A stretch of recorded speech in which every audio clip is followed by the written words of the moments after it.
Well, do we need a new GitHub? Is it going away?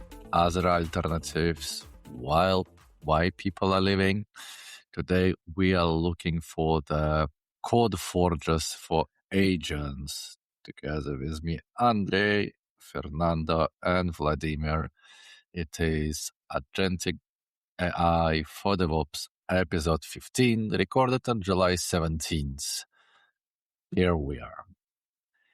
You're probably living under the rock if you haven't seen all of those reports of GitHub being down or having issues and all of those things. And personally, I don't feel that it's kind of a new story that is having issues. So it's been somewhat constant theme through the years. Like I do remember Vladimir saying exactly. that his client was complaining.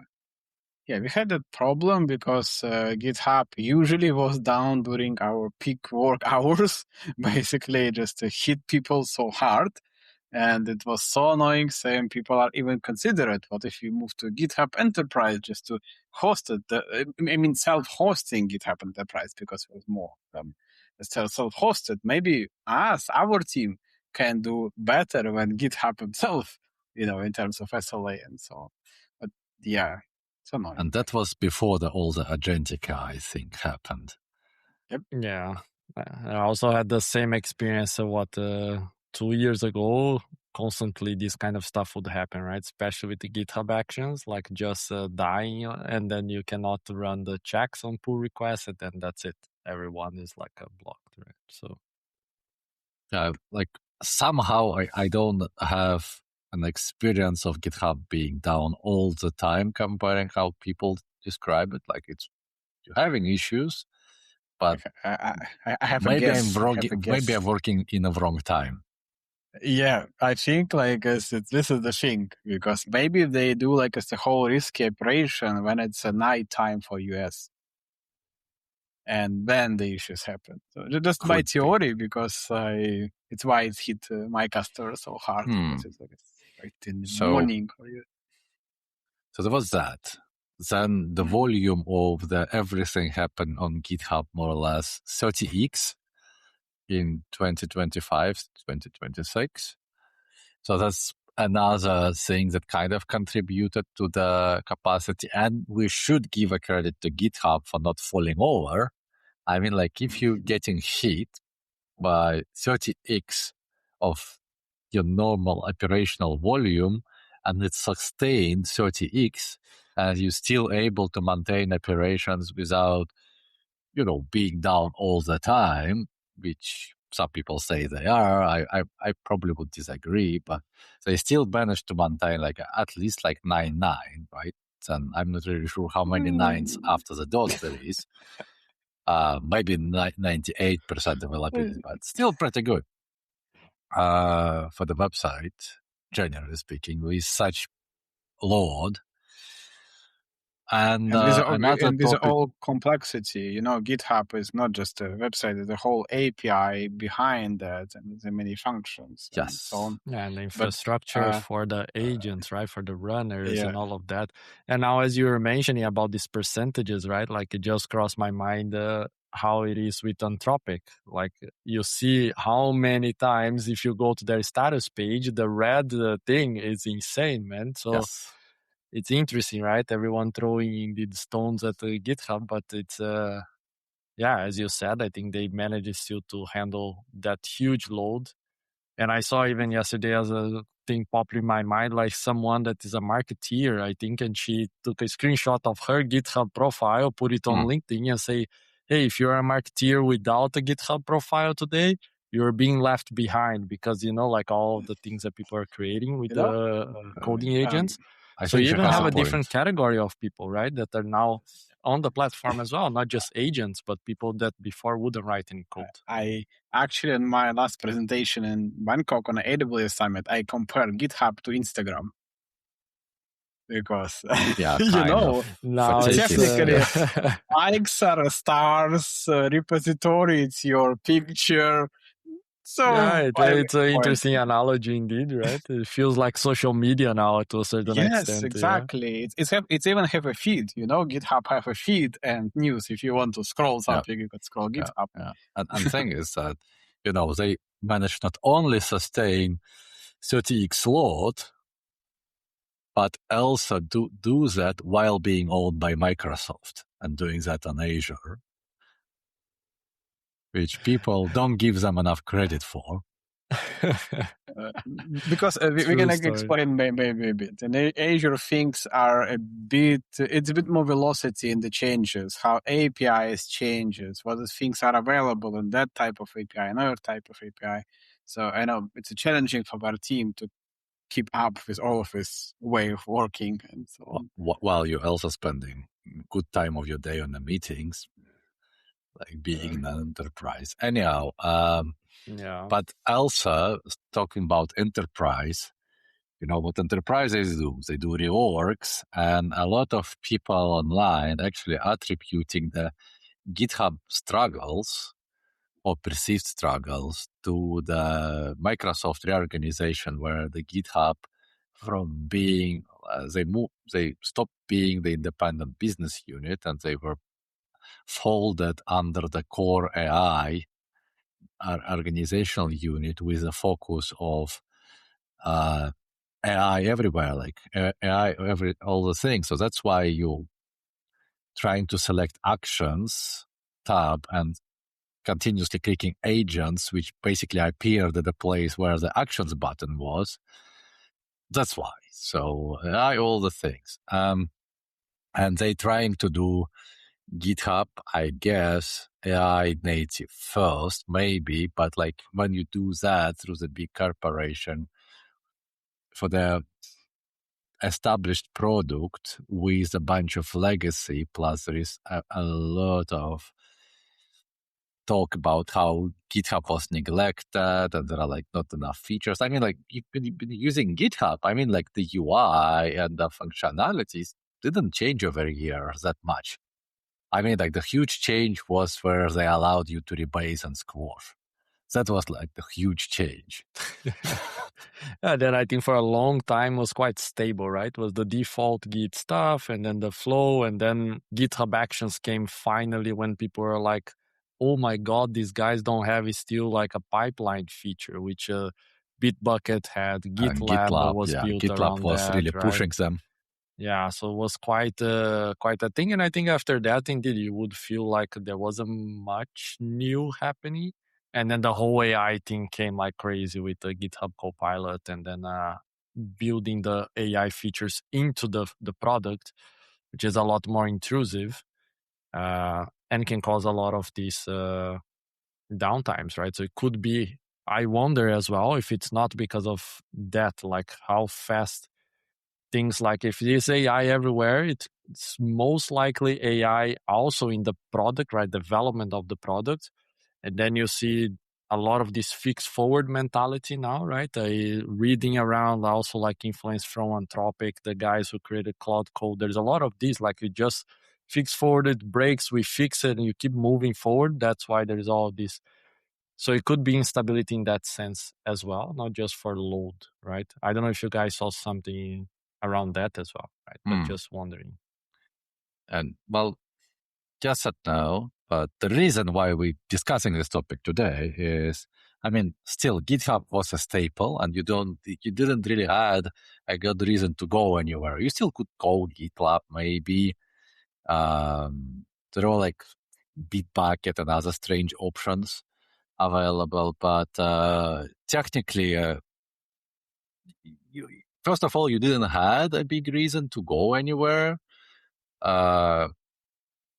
But now maybe you do, because like maybe GitHub is not moving fast enough to address the demand.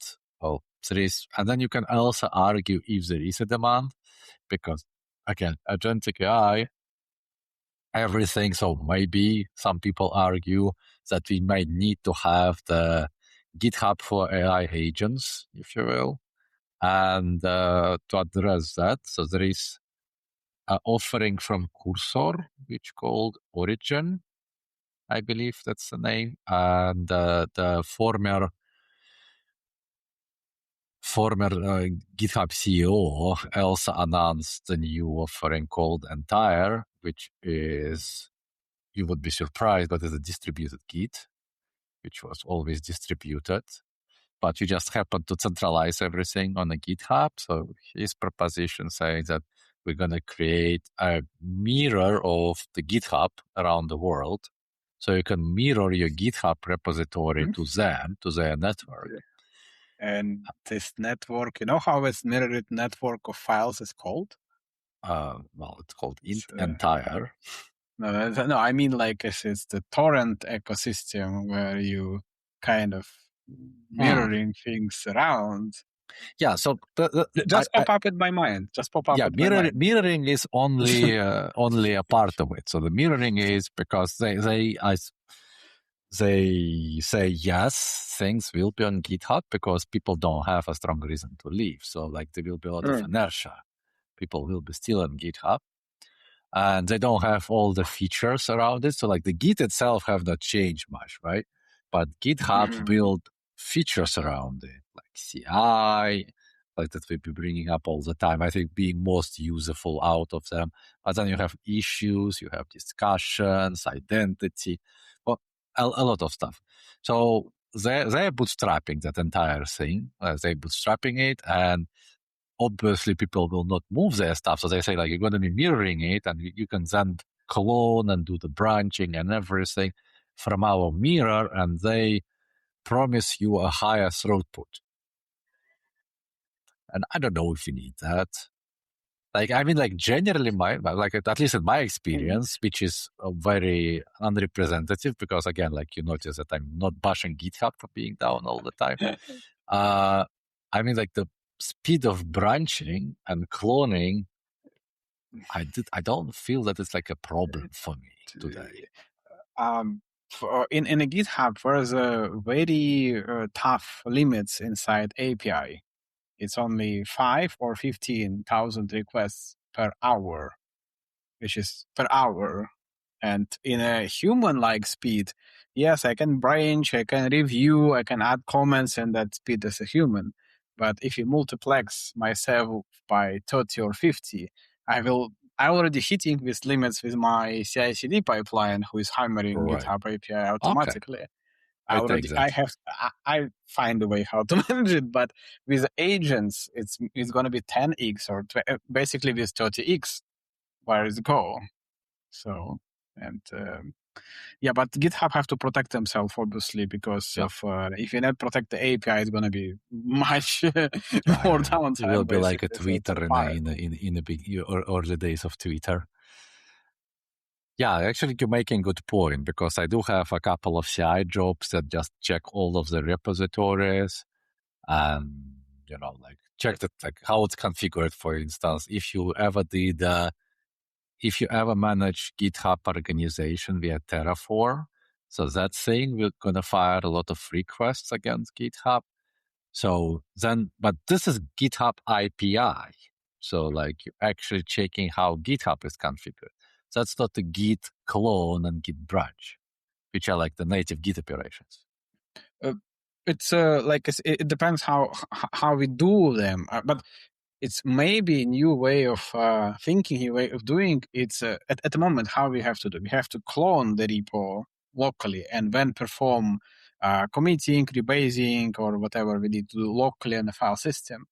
Because it's because it's not possible in the API, we have to pull things and then change. But if a new way of Git allow me to do all of these things without pulling the whole code base locally, and we just commit there, change that tiny line. My understanding is that like the whole entire value add is that everything going to be faster. They just remove the rate limiting. That's it. Just drop the rate limits. Well, I guess it's like also they're going to have some open source backend, so you can self-host the nodes. So even if like the central thing goes down, you can do your thing.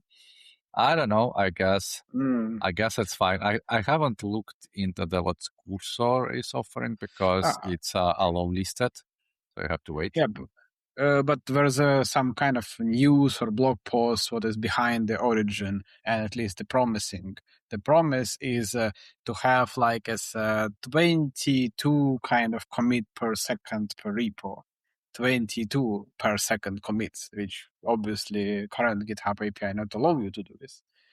So, but do we need commit to the repo, the remote like repo, remotely. basically? I mean, like you can commit locally much faster. But yeah, maybe it's for better collaboration between the agents, maybe. But it's basically move all the local thing inside to another site and then commit there, and maybe it's faster. But I don't know. It's questionable. Do we really need it? Yeah, I wonder indeed, like if the pain is indeed on this is on the Git operations, because also if you think like if you start shoveling thousands of commits into a branch, or it loses its meaning, right? At a certain point, the idea of the Git history was for you to understand how the thing evolved over time and all of that. Of course, as humans looking at it, so there is also that factor now. But I at least my experience when I would have issues with GitHub is not really about the speed of the Git operations, but was what they built around exactly, right? Their APIs doing rate limiting, or their agents on the CI/CD on the GitHub Actions not working, but not on the core of how Git works. So I wonder, like, for the people who are really struggling with it, like, is it because of Git itself, or indeed is the stuff around it? Maybe we're doing something wrong. Maybe we missed something. No, Yeah, but communication in general, to communicate inside the issue, it's designed for humans. It's not designed for agents. If the agent want to make a comment about the code line, it's create kind of a bit of a friction, because you have to pull all the information, find where comment it was, to which line.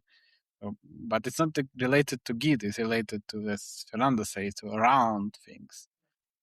Yeah, and like also, like for instance, yeah, you can branch quickly, fine. I mean, like if you're running a lot of agents, but then usually what you also do, you would do CI/CD. So the branching takes a millisecond or a second, but your unit test takes much longer. So even if you can, rapid fire a commit, you still need to process them somehow, and then finally, all of that stuff you can automate, you could potentially automate and distribute. Fine, we could do that.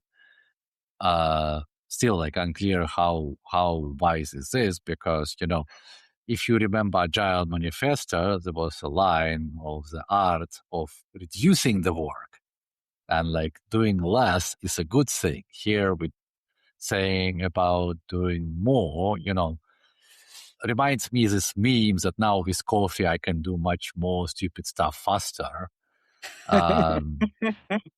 Because also, like, okay, we can automate everything. There is still a question if we should be automating a lot of distributed operations that potentially run on the code that we're going to throw away. But still, like, there is the human factor in that, at least in 2026, with all those humans doing the reviews, who are supposed to do a review. And if you read the book called The Goal, about it was like a fable about the guy who was a factory manager who like turned around the factory by optimizing the flow of the inventory through the factory. There he realized that you're optimizing by optimizing the slowest element in the chain. So that will drag down the whole production chain. The slowest element, you need to optimize that. And at least for me, I don't feel that the Git is being the slowest element on the chain. Like if anything, like you should be looking at removing humans from the book. That's kind of will unlock the unlock the velocity needed. Yeah, it's the theory of constraints, right? Indeed, like finding the bottleneck there and just fixing that one, right? And then you move to the next one. I think, like, in my experience, the challenge with the thing with GitHub, which I think might be the whole thing, I don't know. For me, it's not about the speed, indeed. but it's like the dependency, right? When like back 2 years ago, when we would be working as a team and GitHub is down, you just cannot do the work because now you're not able to deploy the fix. Like if you have a production issue and GitHub is down for whatever thing they did there, then that's it. Like I don't have now credentials to be able to do the deployment in a compliant way, right? And I think that dependency is where people are now a bit scared. That it's like, hey, we need to move fast, and now this thing is not as reliable as it in theory was before. That's a good argument. So bring Artifactory back. Dust off Artifactory and Nexus and bring I them back. remember the old days with those things like, oh man, Jenkins, let's run Jenkins again and all Jenkins, the... of course, People totally do Artifactory nowadays. I mean, like, I spoke to some people doing Artifactory just recently. Yeah.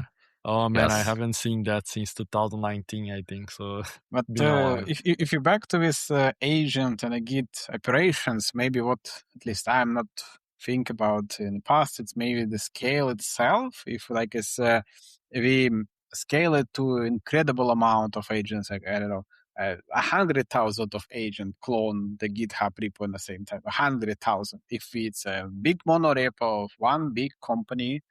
Where a big enterprise put everything in one repo, call it monorepo, and when now we're spanning 100,000 of agents, and all of them need to clone repo in the same time, when maybe the problem will appear, maybe the scale. So we usually should run Artifactory.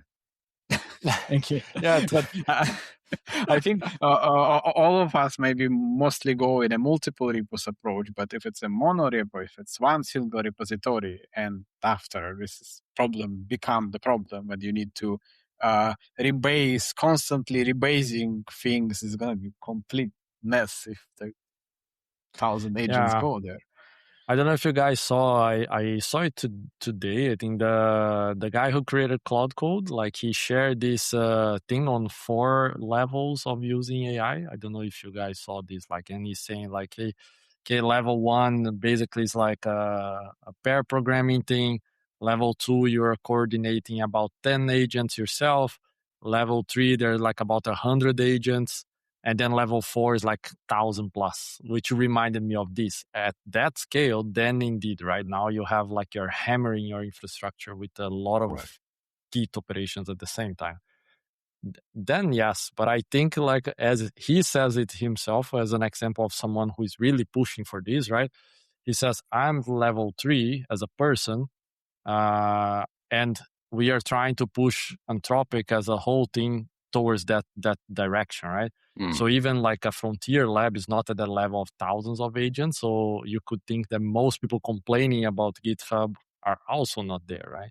So I'm not sure then again, like, is it about the reliability on the sense of like, is this fast enough? Or is just like this blocks me?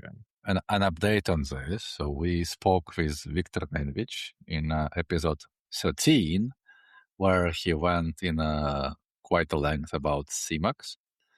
And then in episode 14, the previous one, we spoke about engine loops. I basically put those two together.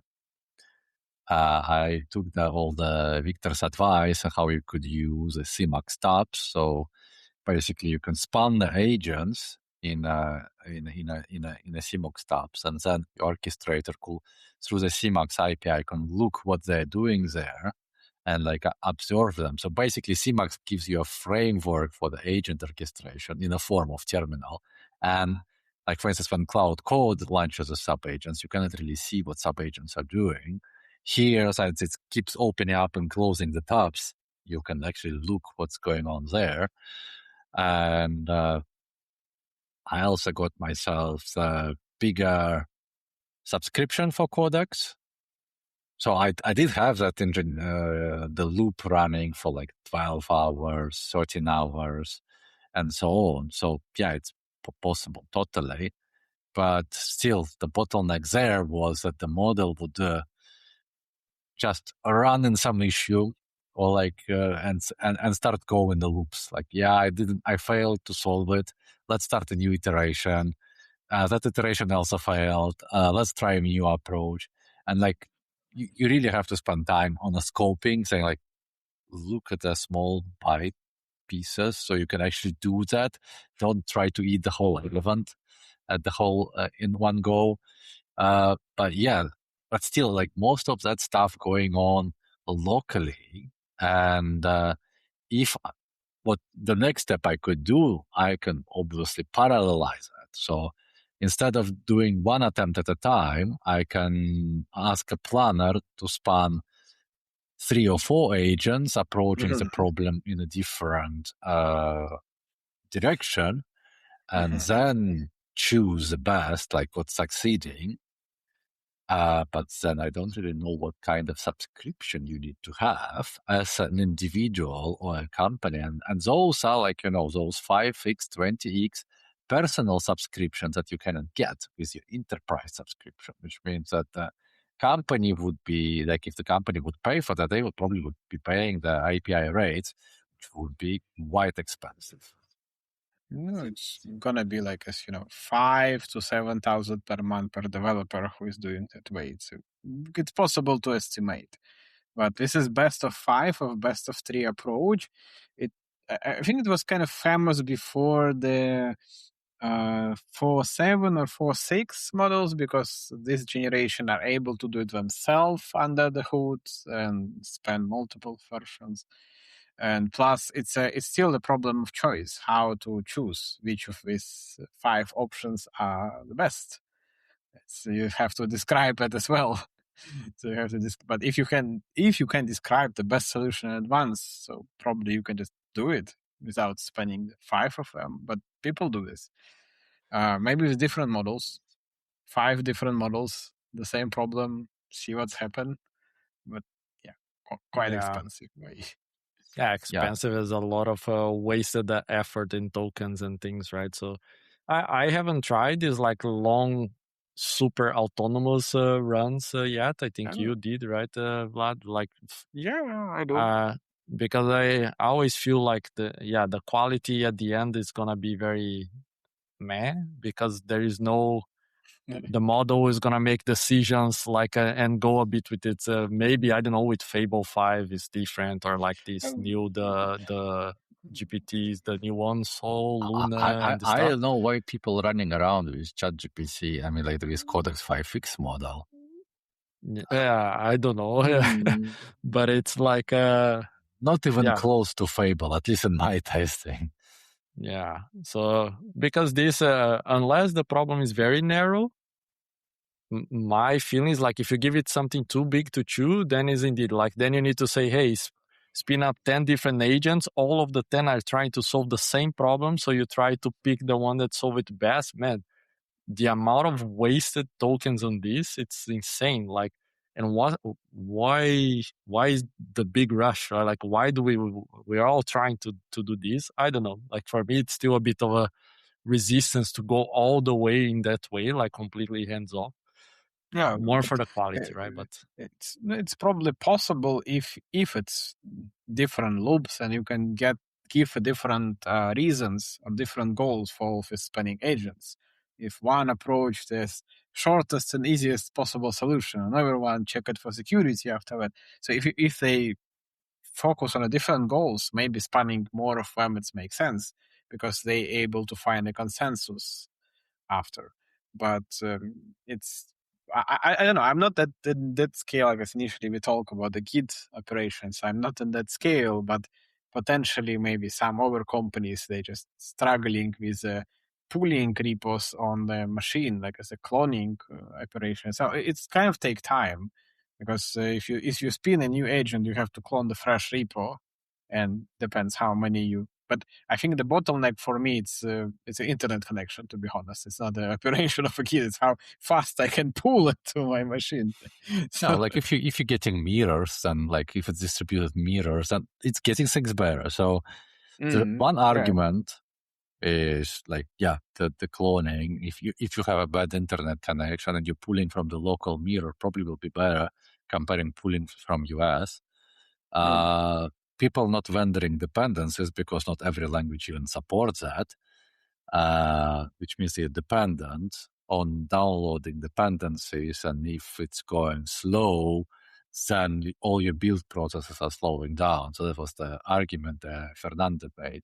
So yeah, like the cloning and getting that faster for the builds, I think makes sense. Being independent in terms of like, yeah, you can have the mirror to switch from and then have your dependencies available makes sense. Actually what? It's a mirror is look like a solution. If I can have a local mirror from the GitHub, basically after I don't care if GitHub is down, if GitHub is far, and I spin up how many agents I want to, 1,000 agents, and they talk to local mirror. And as soon as work complete, I just upload it. Yeah, this is what like the proposition of Entire. So they will synchronize your work to the GitHub, but you can work with a local mirror. Plus, you also have all the geopolitical tensions. So people might want like sovereignty, geopolitical tensions. So people might want to have something closer to home or like run the node, like if the entire network would allow it. So distributing Git, I think that makes sense. So not for agentic reasons per se, really, but I guess that's just a push that gives them a momentum right now. They're going to be riding the hype wave.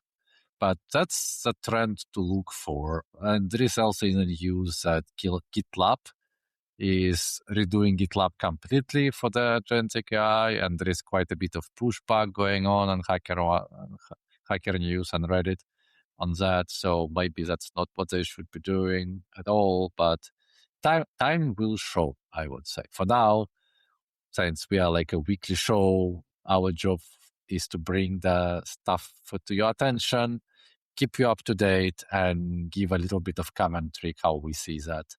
And right now, I think it's too early to judge where all that AI Forge is going and like if it makes sense.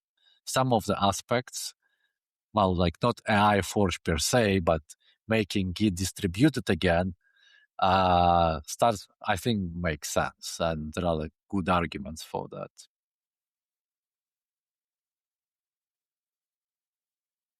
Any last words, boys?